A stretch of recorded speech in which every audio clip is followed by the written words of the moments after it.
یہ جو قرآن مجید کی میں نے آپ کے سامنے صورت پڑھی ہے، اس میں لیلۃ القدر کے فضیلت کے بارے میں ذکر ہے، اور اللہ تبارک و تعالی نے بڑے ہی عجیب انداز سے لیلۃ القدر کی رات کی فضیلت کا ذکر کیا ہے۔ پہلے تو فرمایا کہ یقیناً یہ لیلۃ القدر کی فضیلت یہ ہے کہ یقیناً ہم نے اس قرآن مجید کو لیلۃ القدر میں اتارا۔ قرآن مجید جو اترا ہے وہ لیلۃ القدر کی رات کو اترا ہے۔ قرآن مجید ایک ایسی کتاب ہے جو اللہ کا کلام ہے۔ کلام سے مراد یہ ہوتا ہے کہ اللہ کی بولی ہے، اللہ کا کلام ہے، یعنی اللہ نے جو کچھ بولا ہے وہ قرآن مجید ہے۔ کیونکہ قرآن کی نسبت اللہ کے ساتھ ہے، اس وجہ سے لیلۃ القدر کی جو فضیلت ہے وہ عام راتوں سے اس وجہ سے زیادہ ہے کہ اس میں یہ قرآن اترا ہے۔ قرآن کی نسبت کی وجہ سے اس رات کو فضیلت ملی ہے، اور رمضان المبارک کو جو فضیلت ملی ہے وہ بھی قرآن ہی کی وجہ سے ملی ہے۔ اور جہاں تک کہ نبی کریم صلی اللہ علیہ وسلم کو جو فضیلت ملی ہے وہ قرآن ہی کی وجہ سے ملی ہے۔ قرآن اترنے سے پہلے آپ محمد بن عبداللہ تھے، اور جب قرآن اترنا شروع ہوا تو آپ محمد الرسول اللہ ہو گئے۔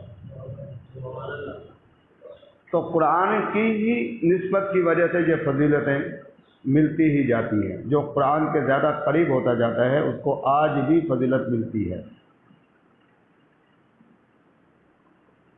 اسی وجہ سے ایک چھوٹا بچہ جو ہم سے عمر میں چھوٹا ہوتا ہے، اگر وہ قرآن کا حافظ ہے تو آج نبی کے مصلی کا وہ وارث بن جاتا ہے اس قرآن کی نسبت کی وجہ سے۔ تو اللہ نے پہلے تو لیلۃ القدر کا تعارف، لیلۃ القدر کی رات کا تعارف کروایا ہے کہ یہ رات، لیلۃ القدر کی رات اس وجہ سے فضیلت والی ہے، اس کو قرآن کے ساتھ نسبت ہے۔ فرمایا کہ پھر اشتیاق پیدا کرنے کے لیے اللہ نے پھر فرمایا کہ وما ادراک ما لیلۃ القدر، آپ کو معلوم ہے کہ لیلۃ القدر کیا ہے؟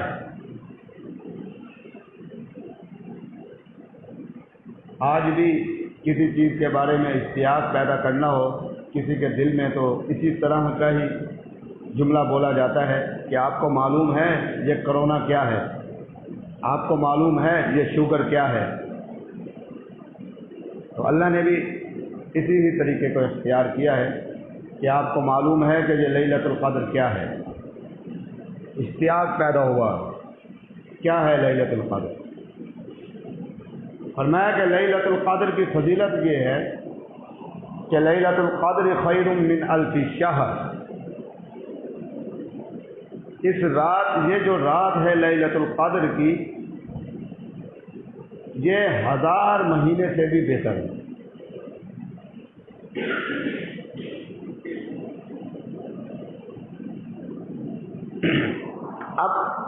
اب ہمارے دل میں یہ بات آتی ہے کہ جناب 1000 مہینے سے بہتر ہے، یہ تو بڑی فضیلت کی بات ہے۔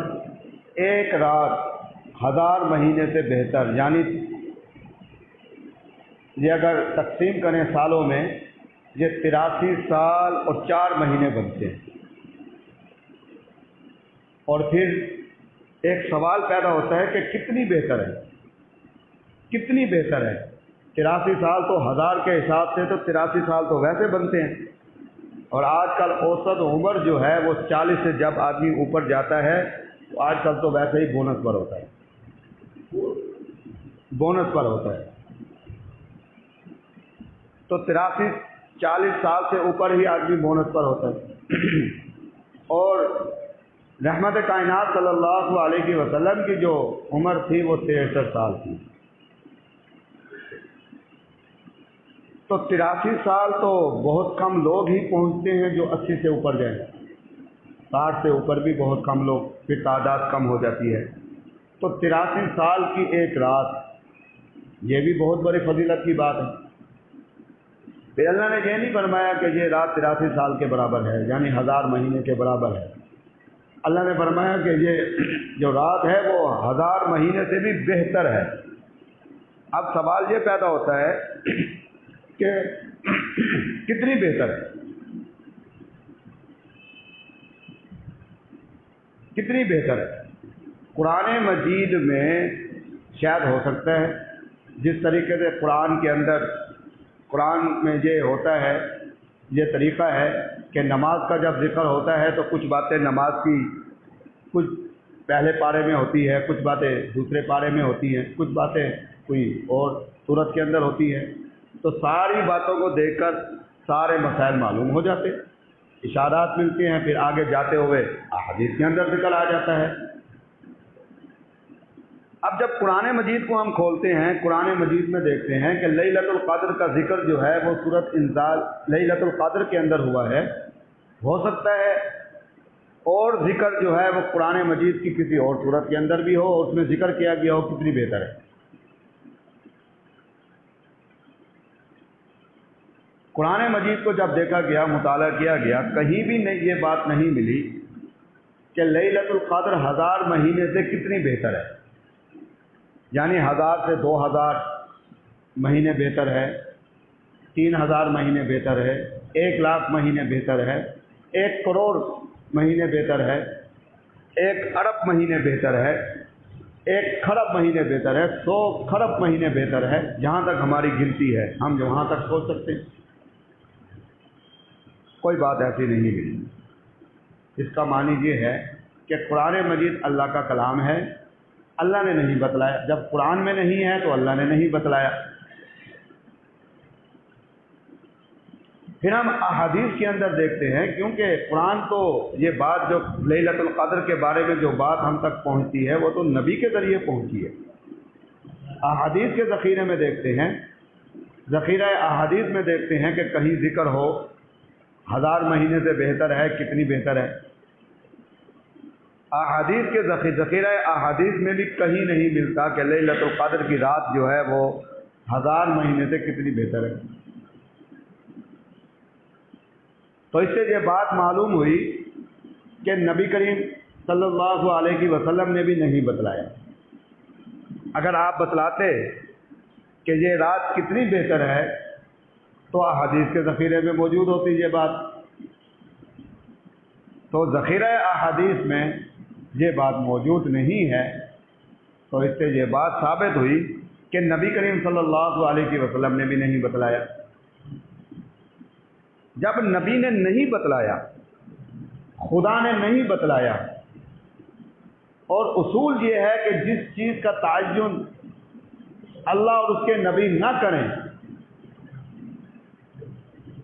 اللہ اور اس کے نبی نہ کریں، اس کا تعین اللہ اپنی شان کے مطابق کرتے ہیں۔ اب اللہ کی شان کتنی ہے؟ کوئی اللہ کی شان تک نہیں پہنچ سکا۔ اللہ کی شان تو لامحدود ہے۔ ہمارے کیلکولیٹر ختم ہو جائیں تو ہمارے اپنے بنائے ہوئے ہیں کھرب ارب کھرب تک ہم پہنچے ہیں۔ اللہ کی شان کتنی ہے؟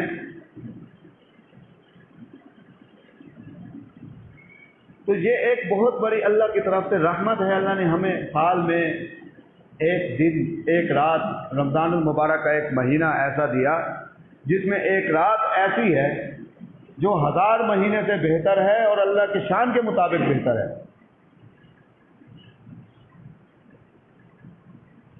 جب کوئی دیندار آدمی، والدین، ایسے اساتذہ جب اپنے شاگردوں سے، اپنی اولاد سے، یا کوئی بڑا دیندار آدمی کسی بچے سے، اپنے سے چھوٹے سے یا اپنے سے بڑے سے خوش ہوتا ہے تو آخری دعا وہ یہی دیتا ہے کہ اللہ تجھے اپنی شان کے مطابق اجر عطا فرمائے۔ تو 1000 مہینے سے بہتر جو ہے کتنی بہتر ہے؟ اللہ کی شان کے مطابق۔ اللہ اپنی شان کے مطابق اس کو بہتر رکھتے ہیں۔ اب یہ رات کیا ہے؟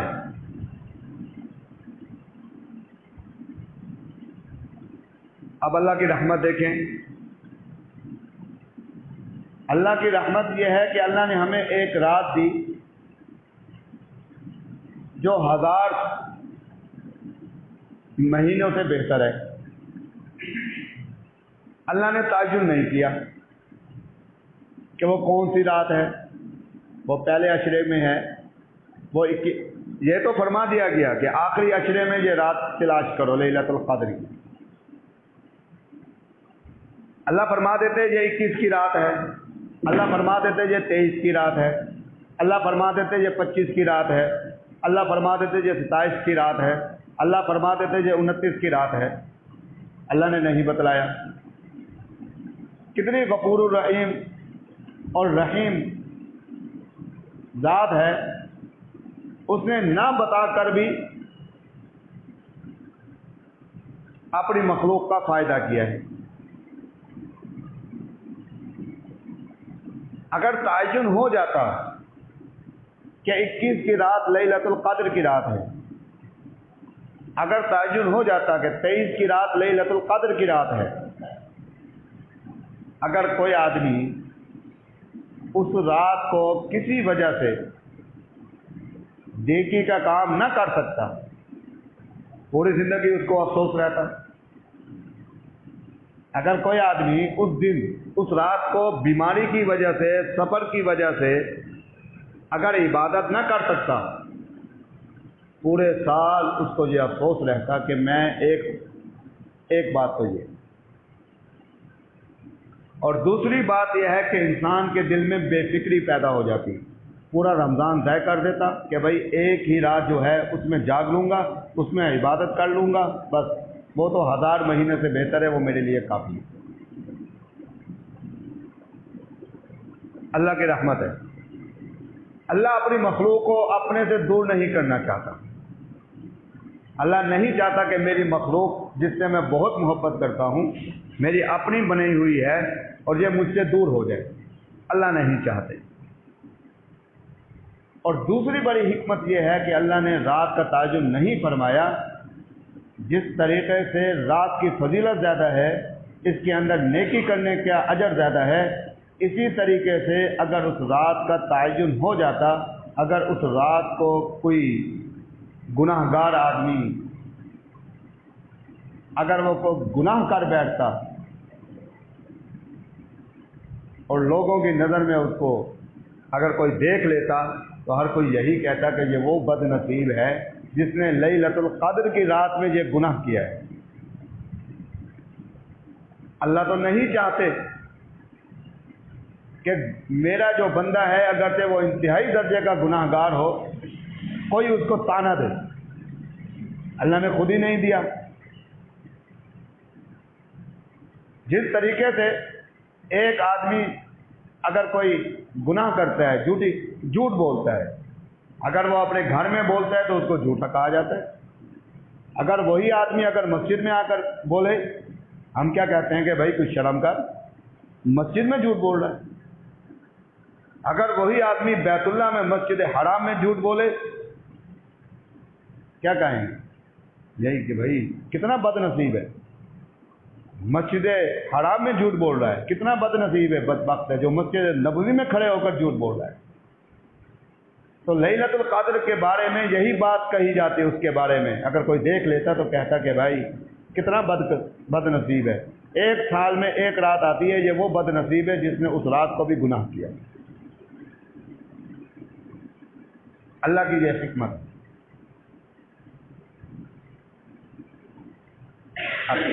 تو اسی طریقے سے فرمایا کہ وہ جو ایک رات ہے وہ 1000 مہینے سے بہتر ہے۔ فرمایا کہ اس رات کو کیا ہوتا ہے؟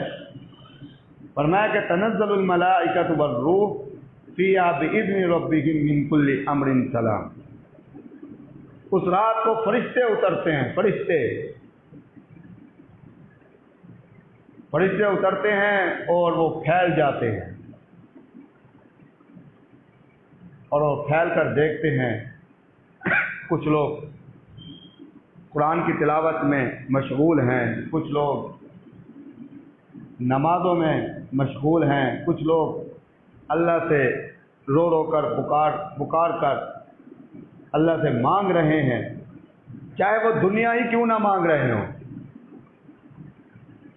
دنیا ہی کیوں نہ مانگ رہے ہوں، وہ فرشتے ان کو دیکھتے ہیں، اس پر رش کرتے ہیں. کیونکہ اللہ سے مانگنا، اگر اللہ سے دنیا بھی مانگی جائے تو یہ بھی عبادت ہے.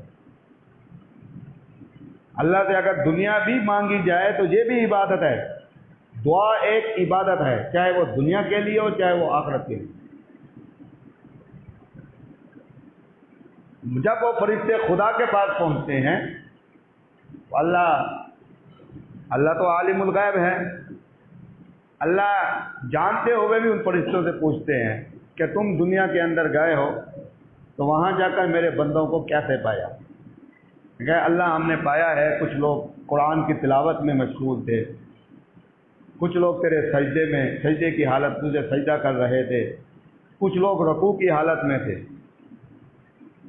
اللہ فرمائیں گے کہ بتاؤ ان کو میں اس کام کے لیے، کچھ لوگ دعائیں مانگ رہے تھے، جیسے بھی کوئی عبادت ہے کسی طریقے سے. اللہ فرشتوں سے پوچھتے ہیں کہ میں ان کو کیا اجر دوں؟ اللہ بھی فرشتے بھی یہی فرماتے ہیں کہ اللہ جو لوگ تیرے حضور جھکے ہوئے تھے، تجھ سے سجدہ کر رہے تھے، تجھ ہی سے مانگ رہے تھے، اے اللہ تو ان کو اپنی شان کے مطابق اجر دے. اللہ فرماتے ہیں کہ ٹھیک ہے گواہ ہو جاؤ، میں نے ان کو اپنی شان کے مطابق اجر دیا. اور کیا اجر دیا؟ ان سب کی بخشش کر دی، ان سب کی بخشش کر دی. تو اسی وجہ سے وہ فرشتے اس رات کو فرشتے بھی اترتے ہیں. اور یہ رات کب تک ہے؟ یہ حتی مطلع الفجر، صبح طلوع فجر طلوع ہونے تک یہ رات رہتی ہے. اب بات یہ ہے کہ یہ رات جو ہے، کیا یہ 10 راتیں جو ہیں، کیا اس میں اگر آدمی نے لیلۃ القدر کو پانا ہے، حاصل کرنا ہے، کیا پوری رات جاگنا ضروری ہے؟ اللہ تعالیٰ کی رحمت دیکھیں کہ پوری رات جاگنا ضروری نہیں. رات کب سے شروع ہوتی ہے؟ اسلامک مہینے کی مغرب سے شروع ہو جاتی ہے اور کب تک رہتی ہے؟ فجر طلوع ہونے تک رات رہتی ہے. اس رات کو ایک آدمی نے 1 منٹ کا، 2 منٹ کا، 3 منٹ کا کوئی نیکی کا کام کر لیا ہے تو اس نے پوری رات کو پا لیا. یعنی کہ ہر عمل جو ہے 1000 مہینے سے بہتر ہے. اس کے لیے علماء کہتے ہیں کہ بھئی اگر تم اس رات کو پانا چاہتے ہو، اگر تم کچھ بھی نہیں کر سکتے، کم از کم یہ خیال رکھو یہ جو آخری 10 دن ہیں اس میں کوئی نماز تمہاری بغیر جماعت کے نہ رہے. تراویح اگر نہیں پڑھتے، سستی کرتے ہو تو اہتمام کر لو. تراویح ذکر اذکار ہے، کچھ نہ کچھ ذکر اذکار کر لو. ان آخری دنوں میں کچھ اخلاق بہتر کر لو. اگر والدین کی خدمت کرتے ہو تو بڑی خوش نصیبی ہے، تو ان آخری دنوں میں والدین کی خدمت ذرا زیادہ کر دو. والدین کی خدمت کرنا ان 10 دنوں میں اس رات کو لیلۃ ال1000 مہینے سے بہتر ہے. اور اسی طریقے سے جو اس رات کو تراویح پڑھنا اور ایک سجدہ 1000 مہینے سے. اب تراویح کے اندر کتنے سجدے ہوتے ہیں؟ 20 رکعتیں ہوتی ہیں تو ہر رکعت میں 2 سجدے، تو 40 ہو گئے. ایک سجدہ 1000 مہینے کے سجدے سے بہتر. 1000 مہینے آدمی سجدہ کرتا رہے، وہ ایک سجدہ 1000 مہینے سے بہتر. 40 سجدے. اور جو سجدہ ہے یہ اللہ سے سب سے زیادہ، اس کو کہتے ہیں کہ تیز، اللہ کا قرب حاصل کرنے کے لیے تیز ذریعہ ہے. جتنا قریب آدمی سجدے میں اللہ کے قریب ہو جاتا ہے اتنا کسی بھی عبادت میں نہیں ہوتا. اسی وجہ سے جو اولیاء تھے وہ جب کسی بزرگ کے بارے میں آتا ہے کہ وہ فرماتے ہیں کہ اپنے کسی شاگرد کو کہہ کر کہ بھائی جب میں سجدے میں جاتا ہوں تو ایسا محسوس ہوتا ہے کہ اللہ نے مجھے بوسہ دے دیا ہے، مجھے ایسے شفقت اللہ کی طرف سے رحمت محسوس ہوتی ہے۔ تو وہ ایک سجدہ جو ہے وہ 1000 مہینے، 1000 مہینے سے مراد کیا ہے؟ مسلسل 1000 مہینے عبادت کرنا، سجدہ آدمی 1000 مہینے سجدے میں پڑا رہے۔ اور اسی طریقے سے والدین کو اخلاق کے ساتھ اور دل کی رغبت کے ساتھ، خوشی کے ساتھ دیکھنا، ایک مرتبہ اس رات کو میسر آ گیا تو وہ ایسے ہے جیسے 1000 مہینے سے، اس سے بھی بہتر ہے کہ 1000 مہینے ہو گئے آپ کھڑے ہوئے ہیں اور والدین کو مسکرا کر دیکھ رہے۔ کسی طریقے سے جو بھی عبادت ہے تو وہ کرنے سے اگر اس کو 2 منٹ کے لیے، 3 منٹ کے لیے، 4 منٹ کے لیے اس کو میسر آ گئی ہے تو وہ 1000 مہینے سے بہتر ہے۔ تو یہ لیلۃ القدر کی فضیلت تھی۔ اب آخر میں اعتکاف والی بات ہے۔ اعتکاف بیٹھنے والے اتنے خوش نصیب ہیں۔ اصل میں اعتکاف بیٹھنے والے، اعتکاف اس وجہ سے بیٹھا جاتا ہے کہ اللہ کو منانے کے لیے، محب جو محبت کرنے والا ہوتا ہے وہ اپنے محبوب کو منانے کے لیے مختلف حربے استعمال کرتا ہے۔ تو یہ اعتکاف والے بڑی غور سے بات سنیں، اصل میں اعتکاف بیٹھنا اس وجہ سے ہوتا ہے کہ اللہ کو راضی کرنا ہے۔ مختلف محب جو ہے، جو محبت کرنے والا ہوتا ہے، ہم اللہ سے محبت کا دعویٰ کرتے ہیں، اللہ ہمارا محبوب ہے۔ تو اعتکاف والا جو ہے، اعتکاف بیٹھنے والا، وہ اپنے رب کو راضی کرنے کے لیے بیٹھتا ہے۔ اور علماء فرماتے ہیں کہ اپنے محبوب کو راضی کرنے کے لیے مختلف حربے استعمال ہوتے ہیں، مختلف طریقے استعمال ہوتے ہیں۔ ایک طریقہ یہ استعمال ہوتا ہے کہ آدمی کسی کو راضی کرنا چاہتا ہے تو اس کے پاس بار بار چکر لگاتا ہے، بار بار اس کے پاس جاتا ہے، آتا ہے، جاتا ہے، آتا ہے، جاتا ہے۔ کبھی تو وہ پوچھ ہی لے گا، کبھی تو وہ راضی ہو جائے گا، چلو یہ بار بار میرے پاس آتا ہے میں اس سے راضی ہو جاؤں۔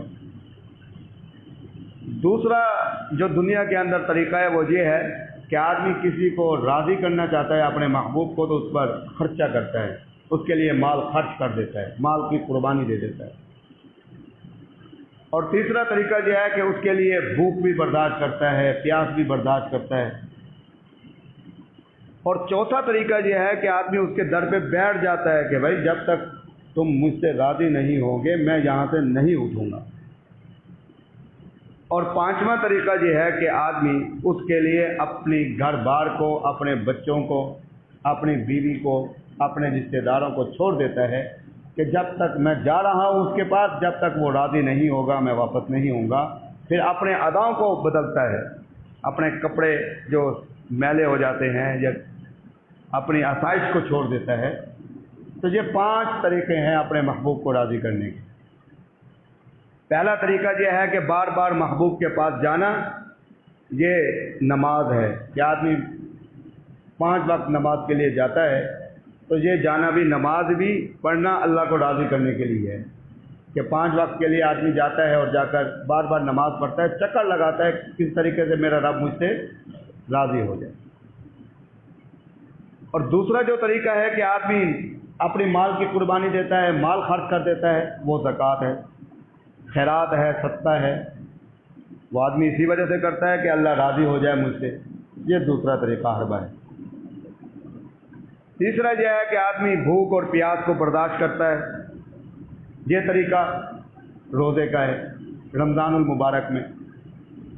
اب محبوب راضی نہیں ہوتا، چوتھا طریقہ یہ ہے کہ اس کے در پہ جا کے بیٹھ جائے، ہم تمہارے پاس بیٹھے ہوئے ہیں، جب تک آپ راضی نہیں ہوں گے ہم یہاں سے نہیں ہلیں گے۔ مگر اس میں یہ احتیاط کرنا ضروری ہے کہ یہ ایسا نہ ہو کہ ہم سے کوئی ایسا عمل ہو جائے اور وہ ہم سے اگر ناراض تھا تو اس سے بھی زیادہ ناراض ہو جائے، اس کا بھی خیال رکھنا ضروری ہے، ایسا کام ہم سے نہ ہو۔ تو یہ اعتکاف ہے۔ اعتکاف بیٹھنا اصل میں اللہ کے در پہ، اللہ کے گھر کے در میں بیٹھنا ہے کہ اللہ کو راضی کر کے اٹھنا ہے ہم۔ اور پانچواں طریقہ یہ ہے کہ آدمی وطن کو بھی چھوڑتا ہے، اپنی آسائش کو بھی چھوڑتا ہے اور اس کے محبوب کپڑے پہنتا ہے، اپنے عمل کو وہ اختیار کرتا ہے۔ اس کو حج یا عمرہ کہتے ہیں کہ آدمی یہاں سے جاتا ہے وہاں جاتا ہے تو وہ اپنے کپڑے بھی اتار لیتا ہے اور وہ پہنتا ہے، احرام پہنتا ہے۔ تو اسی طریقے سے اللہ کو راضی کرنے کے لیے پکارتا ہے اللہم لبیک اللہم لبیک۔ یہ پانچواں طریقہ ہے۔ بڑے خوش نصیب لوگ ہوتے ہیں جن کو رمضان المبارک میں پانچوں طریقے میسر ہوتے ہیں، مگر اس سے کم تو وہ خوش نصیب ہوتے ہیں جن کو چاروں طریقے میسر ہوتے ہیں۔ اور چاروں طریقے والے کون ہیں؟ اعتکاف والے ہیں۔ اور کچھ ہوتے ہیں جن کو 3 طریقے میسر ہوتے ہیں۔ تو اعتکاف اصل میں اللہ کو راضی کرنا ہے۔ اسی وجہ سے اعتکاف بیٹھنے والا ہر مسئلہ پوچھ کر چلے، اس کے دل میں یہ خیال ہو کہیں ایسا تو نہیں کہ میں کوئی ایسا عمل کر بیٹھوں جس سے میں اللہ کو راضی کرنے کے لیے آیا ہوں، کہیں اللہ مجھ سے ناراض نہ ہو جائے۔ تو یہ بڑی خوش نصیبی کی بات ہے۔ اور اعتکاف کرنے والا اتنا خوش نصیب ہے اس کو لیلۃ القدر کی رات میسر آ جاتی ہے، تو تھوڑی دیر وہ بیٹھتا ہے۔ مسجد میں بیٹھنا ہی عبادت ہے۔ جب لیلۃ القدر کی رات آئے گی تو وہ مسجد میں بیٹھا ہوا ہے، تو مسجد میں ایک مسجد کے اندر بیٹھنا یہ خود عبادت ہے۔ اب یہ ہو گئی اعتکاف کی بات۔ آخری بات یہ ہے اور جس سے ہم محروم ہیں، ہمارے بزرگوں کا طریقہ یہ ہوتا تھا، پہلے تو یہ طریقہ چلتا تھا کہ ہر آدمی کوئی بھی نیک کام نہیں چھوڑتا تھا، ہر کوئی آگے آگے ہوتا تھا۔ صحابہ کرام رضی اللہ عنہم اجمعین کی زندگی کو دیکھیں، کوئی بھی عمل ملا سارے دور پڑے، چاہے وہ عمل مستحب ہے، سنت ہے، انہوں نے یہ نہیں دیکھنا کہ یہ فرض ہے، یار فرض کفایہ ہے، سنت کفایہ ہے، یہ نہیں دیکھتے تھے۔ ان کو کوئی دین کا عمل ملا وہ اس کے پیچھے بھاگ جاتے تھے، اس کو کرتے تھے۔ مگر دور بدلتا گیا، سستی آتی گئی، پھر ایک وقت ایسا آیا کہ سستیاں آ گئی، پھر جناب جو ہے نا کچھ کرنے والے بن گئے، کچھ نہ کرنے والے بن گئے۔ مگر جو نہ کرنے والے تھے انہوں نے اس حدیث سے فائدہ اٹھایا، جو مستحب عمل ہے، سنت عمل مستحب عمل ہے، اس کا ثواب حاصل کرنے کے لیے اللہ کی رحمت یہ ہے کہ معاون بننے جو آدمی بنتا ہے اس کو بھی وہی اجر ملتا ہے۔ انہوں نے اسی طریقے ہمارے جو بڑے ہوتے تھے وہ دیکھتے تھے مسجد کے اندر کوئی کام ہو رہا ہے، تھوڑا سا حصہ جتنے استطاعت کے مطابق ملا دیا۔ اچھا، ان کا طریقہ یہ ہوتا تھا، جماعت والے آتے ہیں، جتنی استطاعت ہوتی ہے، ضروری نہیں ہے کہ کوئی مرغے وغیرہ یا کوئی مٹن وغیرہ یا کوئی گوشت وغیرہ، نہیں، جتنی استطاعت ہے۔ اللہ کے نیک بندے ہیں، حدیث کے اندر آیا کہ تمہارا کھانا متقی لوگ کھائیں، ان کی دعوت کر دی، ان کو دے دیا۔ ہم نے بڑے کو دیکھا ہے، کوئی آدمی تبلیغ میں جا رہا ہے، اس کو کچھ حصہ ملا دیا، یار یہ وہ اس طرح سے ثواب کماتے تھے، ان کے نامہ اعمال میں یہ لکھا جاتا تھا۔ اور قیامت والے دن یہ اسی کے بارے میں آیا ہے کہ آدمی کہے گا کہ اللہ میرا اتنے اجر، اتنے کام لکھے ہوئے میں نے زندگی میں کبھی کیے ہی نہیں ہیں۔ اللہ کہیں گے تو نے تو نہیں کیا مگر تو معاون بنا ہے۔ اسی وجہ سے اعتکاف والے ہیں، یہ ہمارے محسن ہیں۔ اعتکاف کا مسئلہ یہ ہے کہ یہ سنت کفایہ ہے۔ سنت کفایہ یہ ہے، اگر اس مسجد کے اندر کوئی بھی آدمی اعتکاف نہ بیٹھتا پورے محلے والے گناہ گار ہوتے۔ یہ ہمارے محسن ہیں جو اس مسجد کے اندر بیٹھے ہیں۔ ہر علاقے میں مسجد میں جو لوگ اعتکاف والے بیٹھے ہیں وہ وہاں اس محلے والوں کے محسن ہیں کہ ان اعتکاف بیٹھنے والوں نے ان کو گناہ سے بچایا۔ اب اعتکاف والے کی فضیلت بڑی ہے، وقت نہیں ہے فضیلت بیان کیا جائے، اتنی فضیلت ہے اس کو وہ اجر ملتا رہتا ہے جو باہر والے کرتے ہیں۔ وہ بیٹھ کے نیت کرتا ہے کسی چیز کا، اللہ اس کے نامہ اعمال میں اجر لکھ دیتے ہیں۔ اب یہ اجر ہم نہیں بیٹھ سکے تو ہم یہ اجر کیسے حاصل کریں؟ ہم ایک طریقے سے حاصل کر سکتے ہیں، ان اعتکاف والوں کا خیال رکھیں، معاون بن جائیں، ان کی سحری کا خیال رکھیں، ان کی افطاری کا خیال رکھیں۔